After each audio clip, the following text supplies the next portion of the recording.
परिवार जब नियम बतनाता है तो हम उसे संज्ञा दे देते हैं कि ये एक पक्षी को पंजरे में कैद करने की वार्ता है, यानी कि किसी की आप स्वतंत्रता को रोक नहीं सकते। ये हमारे विचार होते हैं जब हमारे ऊपर नियम लगाए जाते हैं। तो भाई कोई स्वतंत्रता का नियम अगर बना है, हमारे देश में कानून कोई इसलिए थोड़ी है कि सब मौज करे, कानून इसीलिए है कि जब हर एक व्यक्ति कानून के भय से नियमों का पालन करेगा तो वह सही से जी पाएगा और दूसरे को भी जीने देगा। हम कानून को भय के कारण ही तो मानते हैं, मुख्य रूप से डर ही उसका रूप है। तो देखिए, हम डरना हमें बिल्कुल नहीं है, ये इतना बड़ा भी रोग नहीं है, पर जब तक हम अपने आप को सुरक्षित नहीं रखेंगे तब तक दूसरा भी नहीं रह पाएगा। तो बचना अनिवार्य है। हम अब तक इसलिए इस रोग को बड़ा मार रहे हैं क्योंकि एक मारवाड़ी में कहावत है कि आदमी भय से नहीं मरता, उसको भयशान मारती है। मतलब डर से नहीं मरा, डर के आने की जो सूचना है, डर का जो रूप बतलाया जाता है वो उसे मारता है। क्यों? कि व्यक्ति को कहता है तू मरने वाला है तो वो डरेगा नहीं, एक दिन सबको मरना है, सोच लेगा। परंतु कोई उसे कह दे कि मरेगा, यमराज आएगा, तुझे लेकर जाएगा, वहां तुझे बड़े बनाए जाएंगे, तुझे तेल में डाले जाएगा, तब वो डरने लगता है। डरता फिर भक्ति करनी शुरू कर देता है। सही है, कोई बात नहीं, भगवान की लाइन में तो आया, कर्म में तो आया, पर शायद पहले आ जाता तो वह बच जाता। जीवन में हमने अपनी सोच को यहीं पर विकृत कर दिया, मार डाला है कि एक दिन हमें मरना पड़ेगा। ये तो सार्वभौम शास्त्रित प्रमाणित सत्य ही है, इसमें सोचना क्या। कि जीवन में व्यक्ति को यही बात मारती है कि मैं मरूंगा, और जब तक उसके जीवन में यह बात रहती है कि मैं मरूंगा, वो जी नहीं सकता। हर काम में वो डरता है। किसी काम को शुरू करेगा तो पहले सोचता है कि ये हो गया तो ये कैसे होगा, तो उसके वो सिर में डर बैठ जाता है और वो काम को प्रॉपरली सही तरीके से नहीं कर पाते। तो जीवन में मैं मरूंगा इस डर को निकाल दो। और ये डर कब निकलेगा? जब आप कृष्ण की शरण में जाओगे, मेरे कान्हा की शरण में आओगे। जब कृष्ण की शरण में आओगे तो जब तक आपके मन में यह विचार रहेगा मैं मरूंगा, तब तक बुद्धि यही रहेगी कि मुझे यमराज के पास जाना है। और जिस दिन विचार कृष्ण के प्रति हो गया, जिस दिन मन को, अपने प्रेम को मेरे कृष्ण के प्रति लगा दिया, कोई आपको कहेगा ना मरने वाला है तो डर नहीं रहेगा। क्यों? क्योंकि उस समय मरने का डर है जीवन में। तो सोच रहे हैं मरूंगा तो यमराज के पास जाऊंगा। कृष्ण की शरण ली तो खुशी होने लगती है कि मरूंगा तो मेरे कृष्ण के पास जाऊंगा। प्रेम से कहिए ना, जय श्री कृष्ण। यानी डर तो वही था, पर जब जीवन में डर के ऊपर मेरे कृष्ण को बैठाया तो डर पता ही नहीं गया कहां। अब जीते भी हैं तो हम जी थोड़ी रहे, ऐसे मर मर के जी रहे हैं। अगर इससे हमें बचना है तो एक ही उपाय है, कृष्ण को अपना लो। जीवन में समय नहीं मिलता है, 10 मिनट तो निकालो उसके भजन हेतु। और भागवत उसी ग्रंथों में से एक है जो सीधे मनुष्य को कल्याण करने के, सीधे उसका जीवन तारने का लक्ष्य साधित कर देता है। तो श्रीमद् भागवत भाग्योदय कि मनुष्य जब अच्छे कर्म कर रहा है फिर भी फल क्यों मिल रहा है उसको बुरे। देखिए, मनुष्य जीवन में अच्छे कर्म तो कर रहा है, पर सुन रहा है, उसको जीवन में उतारेगा तब जाकर कहीं वो अपने क्रम में बढ़ पाएगा, तब तक नहीं बढ़ पाएगा। भाई, मैं किसी वैद्य के पास गया, उस वैद्य ने मुझे बतलाया कि भाई अभी तो हमारी संस्कृति में डॉक्टर है, पहले वैद्य हुआ करते थे, नाड़ी पकड़ कर बता दिया करते थे। तो वैद्य से कहा कि भाई मेरे पेट में यह तकलीफ है, प्रॉब्लम है। तो उसने कहा जरूर निवारण हो सकता है, पर तेल मत खाइए, घी थोड़ा कम कर दीजिए, दूध से बनी चीज़ों का उपयोग कम में लीजिए, तली फुली चीज़ें कम कर दीजिए, धूप में कम निकलिए, थोड़ा खाना खाने के बाद टहलिए। हमने कहा जी जरूर जरूर, आपने कहा वैसे ही करेंगे। और घर आए और विचार केवल ये कर लिया कि वैद्य ने कह दिया हमारा निवारण हो गया दुख का, हमारा जो दर्द है, प्रॉब्लम है, पेन है, वो हट गया, तो क्या वो पेन, क्या वो दुख, क्या वो दर्द, पेट का जो दर्द है वो हटेगा? बिल्कुल नहीं। वो तभी हटेगा जब उसके द्वारा बनाए गए, उसके द्वारा बताए गए नियमों पर आप चलोगे, उसके रूल्स को आप फॉलो करोगे, तब आपको जीवन में वह दवाई भी असर करेगी। वैसे ही भागवत शास्त्र, सीधे रूप में आपको बतलाऊं तो व्यक्ति को चिकित्सा देने के लिए एक चिकित्सालय का रूप है, और उस चिकित्सालय में जो व्यास गद्दी पर बैठे वो वैद्य, और जो श्रवण करने वाले हैं वो सारे मरीज। दुनिया में बीमार सब है, पर जिसको अपना रोग ठीक कराना है वही तो वैद्य के पास जाएगा। तो सारे बीमार, सारे मरीजों को अगर अपना इलाज चाहिए तो चिकित्सालय में तो जाना पड़ेगा, और जिनको अपना जीवन कल्याण करना है उनको भागवत रूपी पंडाल में जहां होती है, या जहां भागवत श्रवण कर सके, ऐसा साधन भी तो हमें अपनाना पड़ेगा।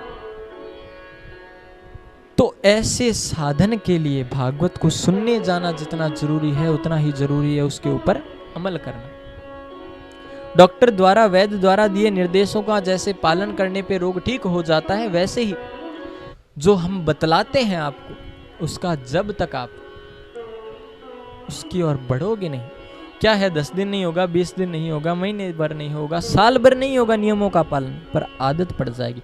करत करत अभ्यास कर जड़मति होत सुजान, अभ्यास तो करना पड़ेगा। तो भाग्योदयेन बहुजन्म, आप सभी के ऊपर जो जीवन में भागवत को सुन रहे हैं, दृष्टवा एव भक्तव्य भक्ति एव निघ्नति, कि उसके ऊपर भगवान के भक्तों की दृष्टि पड़ी है। भगवान के भक्तों की दृष्टि यानी ये जितने भी हमारे लिए हमारे ग्रंथों की रचना की है, वेद व्यास जी हो गए, चाहे उनके क्रम में चलते हुए तुलसीदास जी हो गए, और अभी के आने मेरे दास हो गए, सूरदास हो गई, मीराबाई हो गई, इन भक्तों की शायद हमारे किसी काल में उन भक्तों की दृष्टि हमारे ऊपर पड़ गई। तस्य दृष्ट्वा फलम भवेत सुखम कारकम भागवता, उसके दृष्टि का जो सुख में हमारे ऊपर कारक पड़ा, कारण का प्रभाव पड़ा, वो है हमारी भक्ति। उसका सुख में कारण हुआ, कृपा हुई, तब हमारे जीवन में भागवत आ पाई है। भाग्योदयेन बहुजन्म, पता नहीं किस जन्म का या फिर कितने जन्मों का, अनेन जन्मेन भजते यस्या भागवत जीवनम कर्पेद, अनेका अनेक हमारे जन्मों का भाग्य उदय हुआ तब भागवत जीवन में आ पाए। तस्य फलम जीवनम यस्या प्राप्तवन्ति कृष्णम, परंतु ऐसे जीवन मिल जाने पर, भागवत भी जीवन में आ जाए तो लक्ष्य एक रखो कि मुझे मेरे कृष्ण को पाना है। प्रेम से कहिए ना, जय श्री कृष्ण। जब ऐसा लक्ष्य होगा, जब ऐसी विचार होगी, तब जाकर आपका कल्याण होगा। भाग्योदयेन बहुजन्म समर्जितेन, कि या फिर मेरे जो घर के वृद्ध बुजुर्ग हैं, माता पिता हैं, शायद उन्होंने कोई अच्छा कर्म किया, या मेरी पीढ़ी में पीछे कोई अच्छा कर्म किया हुआ है जिसका फल मुझे आज मिल रहा है कि मैं भागवत श्रवण कर पा रहा हूं। यानी पीढ़ियों के फल स्वरूप हमें भक्ति रूपी इतना बड़ा फल मिल रहा है। पीढ़ियों का धन मिले तो कोई बड़ी बात नहीं है, दादा परदादा छोड़ सकते हैं, पर आज हम उतना कमा ले हमारी मजाल नहीं। उनके द्वारा दिए गए धन का आज भी हम इस्तेमाल कर रहे हैं, उन्होंने जो भक्ति की उसका फल भी आज हमें मिल रहा है, और हम सोचते हैं हमारे कर्म माड़े हैं, हम दुख में हैं। कहां से हैं? सोच माड़ी है, दुख सोच का है। और दुख जीवन में अक्सर ध्यान रखिए कब आते हैं? मनुष्य के जीवन में दुख तब आते हैं जब वो अपनी तुलना किसी और से करता है। और अपनी तुलना किसी और से करने का मतलब है कि मैं अपने आप से किसी अन्य को बेस्ट मान रहा हूं। कोई मुझसे ज्यादा अच्छा है, कैसे हो सकता है, कैसे तगड़ा हो सकता है? उस भगवान ने तो सबको समान बनाया, पर उस व्यक्ति जो तुझसे तकड़ा है उसने अपनी बुद्धि को बदल लिया, अपना लक्ष्य बदल लिया, इसलिए वो आज तुझसे अच्छा है। और तूने अपनी कल्पना की केवल कि मैं ऐसा करूंगा, तो तू वहीं पर रह गया। और सोच सोच का अंतर है, सोच सोच में राम। जैसी सोच विराजिए तैसी जीवन काम। कि हर जीवन के हर मनुष्य के भीतर तो राम बैठा है, पर कोई राम को उठा लेता है और कोई काम को उठा लेता है, और जहां काम होता है वहां राम कभी नहीं आते। तो ऐसे ही हमारे भाग्यों को उदित कर भागवत रूपी गंगा हमारे जीवन में आई है। तदो ही विदाय, तब यह हमारे जीवन में क्या करती है? भाई मैं डॉक्टर बनना चाहता हूँ, इंजीनियर बनना चाहता हूँ, और बड़े बड़े मेरे लक्ष्य हैं, मैं बनना चाहता हूँ। बनो, कोई बात नहीं, देश को सब चाहिए, सबकी जरूरत है। तो पर सबको सही दिखाने वाला संत भी तो चाहिए, दिशा प्रदत्त कर सके। ऐसा केवल सभी डॉक्टर बन जाएंगे तो घर कौन बनाएगा? सभी इंजीनियर बन जाएंगे तो चिकित्सा कौन करेगा? और सारे के सारे जितने भी व्यक्ति हैं वो एक ही काम को चुन ले तो अन्य कामों के लिए भी तो कोई होना चाहिए। तो हमारा लक्ष्य है मेरा कृष्ण, हमारा लक्ष्य है हमारे भगवान का नाम। और इस लक्ष्य में लक्ष्य साधित है कि लक्ष्य वही है, बाकी लक्ष्यों में एक एक करके आपको लक्ष्य में और बढ़ना पड़ता है। इससे ऊपर बढ़ना है तो ये करूं, इससे ऊपर बढ़ना है तो ये पढ़ूं, यानी लक्ष्य आगे बढ़ते जाते हैं।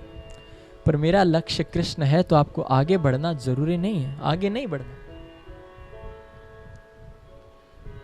सांद्रात्मा एव कृष्णव्य, कृष्णव्य कारकम दुख। कि अब लोग सोचेंगे भाई कृष्ण को भज रहे दुखाने लगे।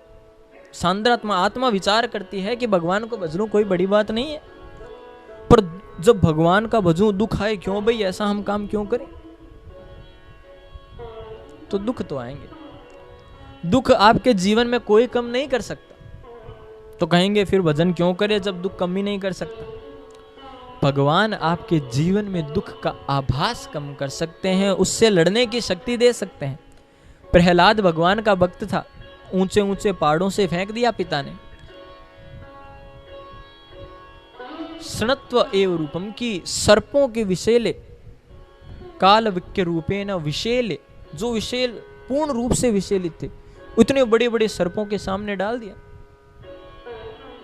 हस्त ग्रतम मुखम दंतव्य, इतने बड़े बड़े दांत वालों हाथियों के आगे डाल दिया।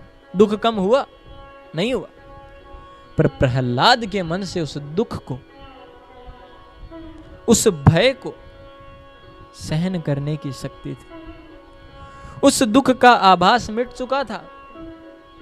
प्रहलाद से मित्रों ने पूछा तो दो इसके वर्णन आते हैं कि प्रहलाद तू ऐसे भजन कर रहा है, तेरे पिता मारना चाहता है, तुझे डर नहीं लगता? क्या बात है? प्रहलाद ने बड़ा सुंदर जवाब दिया था। 2 श्लोक के माध्यम से अलग अलग प्रहलाद ने जवाब दिया। एक में उसने मुख्य रूप से बताया कि शोक तो वो करे, शोक तो वो करे जिनकी आस दुनिया से है।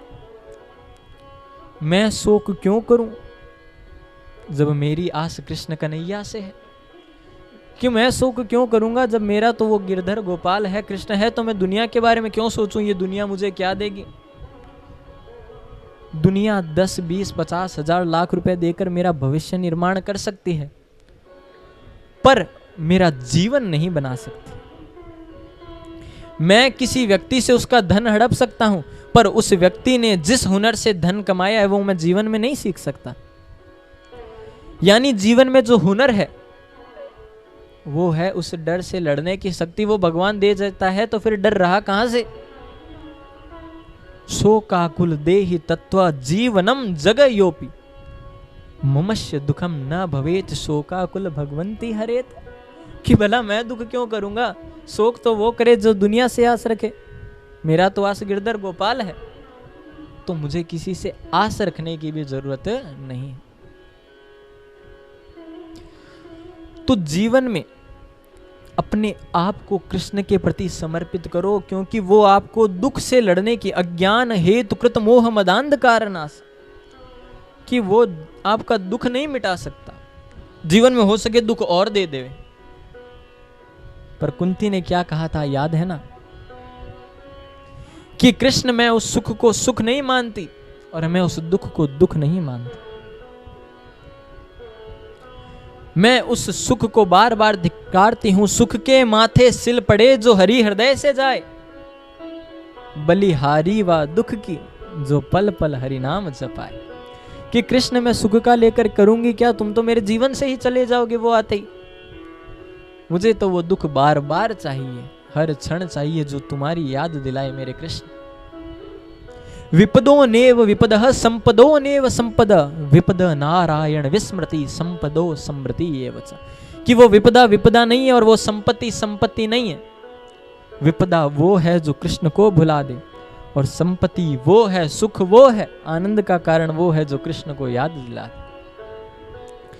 तो जब मन में यह संकल्प आएगा तो अज्ञान का नाश करने हेतु, अज्ञान हेतु कृत मोह मदांधकार नाश, अज्ञानता का नाश करने के लिए। अज्ञान क्या है अब जीवन में? काम, क्रोध, मद, मोह, लोभ, ईर्ष्या, मत्सर, द्वेष, काम भावना, मद भावना, द्वेष भावना, यही तो अज्ञान है। मेरे पास इतना धन है, इसके पास कैसे आ गया? भाई मैं आगे नहीं बढ़ रहा हूं, ये कैसे बढ़ गया? कल तो हम साथ थे। तो भाई जीवन में हर व्यक्ति आगे अपने कर्मों से बढ़ता है।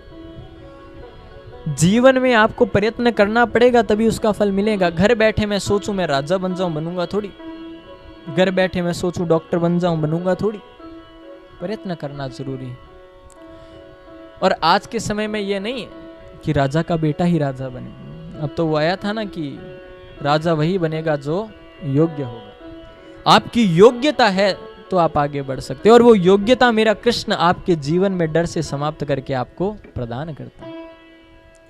और जब मोह मदांधकार नाश, जब इनका मोह का मन से नाश ही हो जाएगा, हमारा हर चीज के प्रति मोह है। जीवन में 2000 कमाई 1000 निकल गया तो आदमी दिन भर सोचता है आज 1000 लग गए। तेरा था, तेरा होता तो टिक जाता, तेरा था ही नहीं तभी तो चला गया। बाबूजी चले गए, हमारे बाबूजी छोड़कर चले गए। तो जब पैदा हुआ तब बाबूजी को समाचार तूने भी लिखा होगा, पत्र ईमेल भेजा होगा कि बाबूजी मैं आने वाला हूं, तैयारी करो। भेजा था? नहीं भेजा।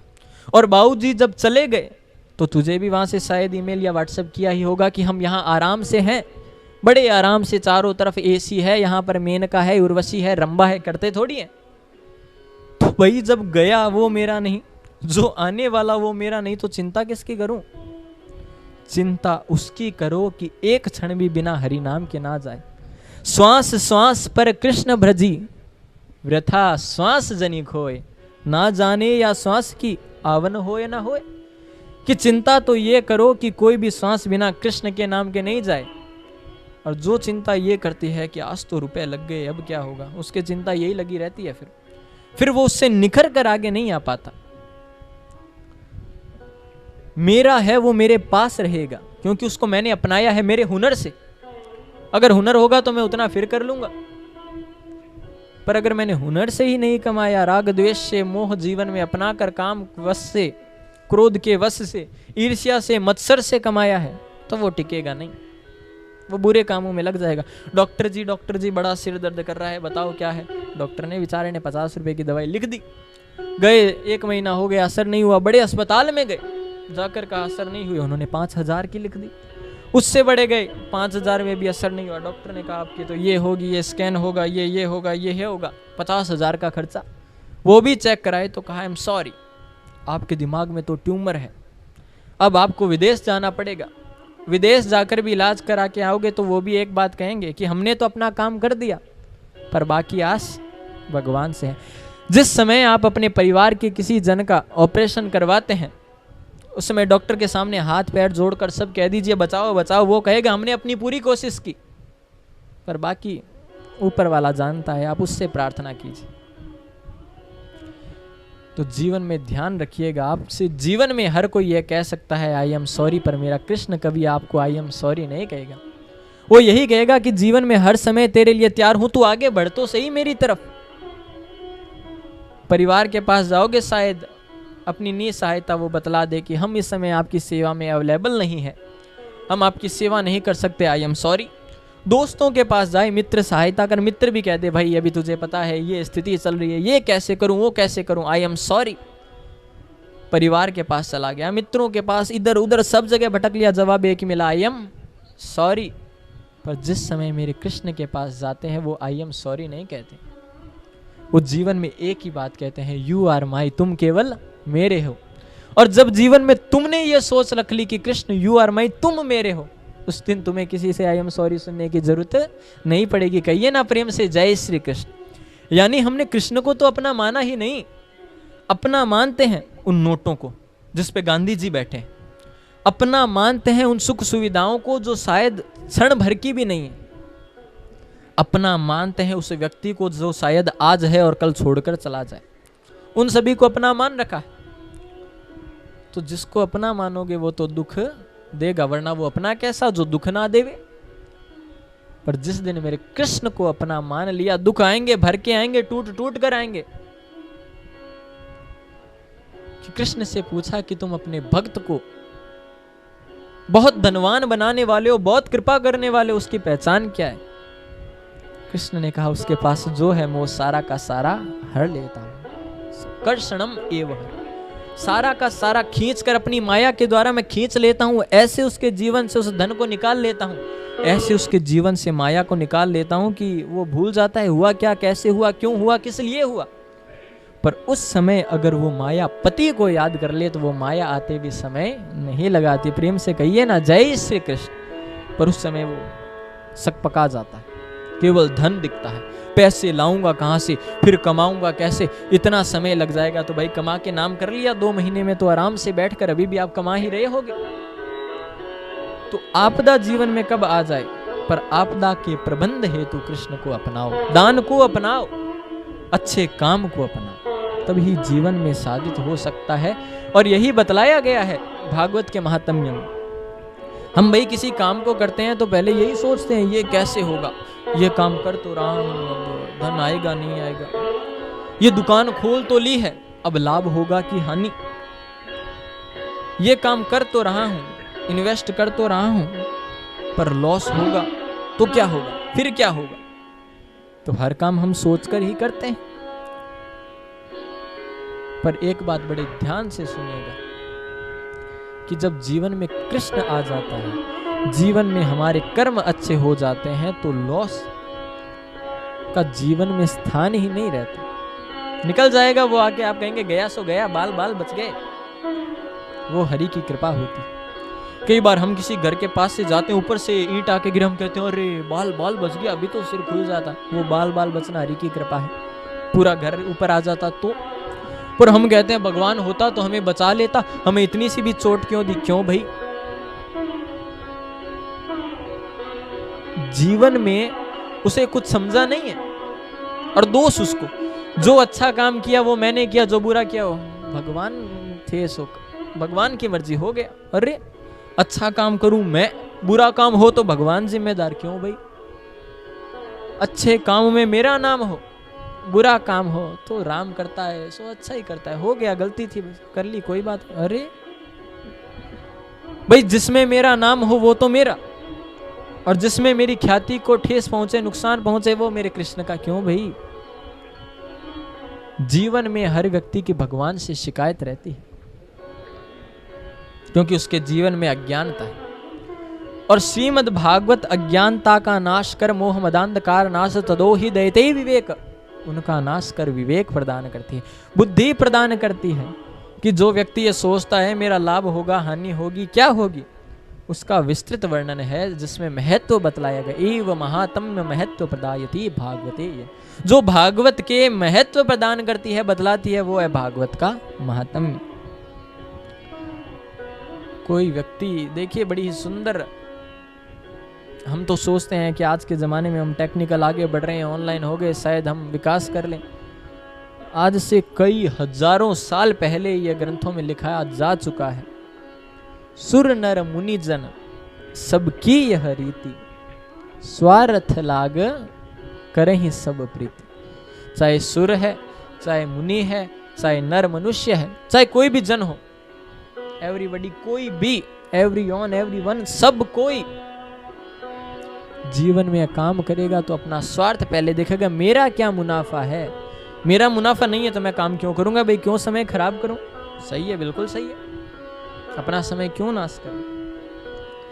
पर हम जब किसी कार्य को करने में अपना मुनाफा देखते हैं तो उसकी भूमिका जाननी जरूरी है, वो क्या है जानना जरूरी है। तो वैसे ही भागवत क्या है, उसका जो महत्व बतलाया गया है वो है श्रीमद् भागवत महात्म्य। कि हम कह दें भाई सुन तो ले, कोई लाभ हो ना हो, हमने तो ऐसे ही बस वहां से गुजर रहे थे तो सुन लिया। तो आपने जो ऐसे ही सुना है ना, वो भी आपका कल्याण कर देगी। इतनी पावर, इतनी शक्ति है इस ग्रंथ में कि जीवन में प्रेत आत्मा को तार दे, वैसा ग्रंथ है ये। लोग कहते हैं भूत प्रेत नहीं होते। जब अच्छाई होगी तो बुराई तो 100% होना निश्चित है। जब अच्छाई वास कर सकती है तो बुराई तो वास करेगी ही। पर उस बुराई को हमेशा जीतने के लिए कभी वो मेरा कृष्ण बनकर आया, कभी वो मेरा राम बनकर आया, और इस कलयुग में वो श्रीमद् भागवत महापुराण बनकर आया। यानी वो सदैव आता रहा है। वो क्रमशः अपने अवतार से संकष्ट कष्ट को हरण करने के लिए जब जब होए धर्म की आनी, बाड़ी असुर महाभिमानी, तब तब धरी प्रभु विविध शरीरा, हरे ही कृपा निधि सज्जन पीरा। कि भाई जब जब कष्ट आएगा तो वो नहीं भूलता ना, पर जब हमारे जीवन में कष्ट आता है तब हम उसे पहले भूल जाते हैं। विस्मृति एव गोविंदम तस्य दुखम कारकम, कि वही विस्मृति तो दुख का कारण है, और क्या है। तो दुख को मिटाना है तो मन को हरि भजन में लगाना है। यह सोच रखो, जीवन में तब आगे बढ़ोगे। जो सोचा वो करो, तब आगे बढ़ोगे। तो ऐसी जिसमें सुंदर व्याख्या है वो भागवत महात्म्य। महत्व एव प्रदायति प्रदानेन महत्व योजितम भागवतम सारम। ऐसे दिव्य ग्रंथ को निरंतर 7 दिवस तक हम सभी रसास्वादन करेंगे। तो प्रेम से कहिए ना, जय श्री कृष्ण। भागवत को जो लोग इस दृष्टि से सुने, ये जाने कि वहां जाएंगे, नाच कूद होगा, मजा आएगा, झांकियां सजेगी, प्रसाद बंटेगा, नृत्य देखने को मिलेगा, महाराज चुटकुले सुनाएंगे, ये जो लोग सोचते हैं वो अपने आप को ही पाप का भागी बना रहे हैं। विश्व का देखिए जो सबसे पवित्र पावन ग्रंथ है, जिनमें देखिए गीता को शपथ दिलवाई जाती है कि मैं जो कहूंगा सच कहूंगा, सच के सिवाय कुछ नहीं कहूंगा, वैसे ही उसको सच माना जाता है। पर भागवत तो सत्यम परमम धीमहि है। पहला श्लोक जब भागवत शुरू करेंगे, अभी हम महात्म्य में हैं, परंतु भागवत के प्रथम स्कंद प्रवेश करते ही यही आएगा, सत्यम परमम धीमहि। तो जो सत्य का रूप है उसको हम ये सोच रहे हैं कि थोड़ा मजाक हो जाएगा, थोड़ा आनंद हो जाएगा, नाच देख लेंगे। अब इसमें आपकी गलती नहीं है। देखिए लोगों की बुद्धि ऐसी हो गई, उनको नाच कूद अच्छा लगता है, उनको तेज तेज आवाज में सुनना अच्छा लगता है। तो आप किसी को समझा सकते हो, पर उसकी बुद्धि को आप बदल सको ये जरूरी नहीं है।